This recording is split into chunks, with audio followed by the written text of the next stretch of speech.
My name is Alya Salma. I'm from Indonesia and I am studying in MSc Sustainable Water Environments at the University of Glasgow.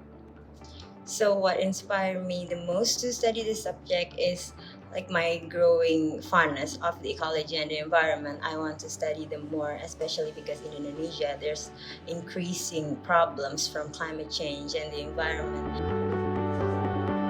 I think climate change is heavily impacting my country, especially in terms of water problems.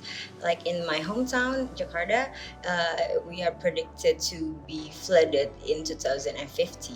So it's a big issue that needs to be resolved very quickly.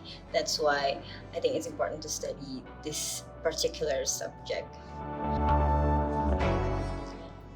So I chose University of Glasgow first of all because of the range of um, studies that it offers, especially in the sustainable water environment subject, because it's not that common in my country to have this kind of subjects in specialty in water.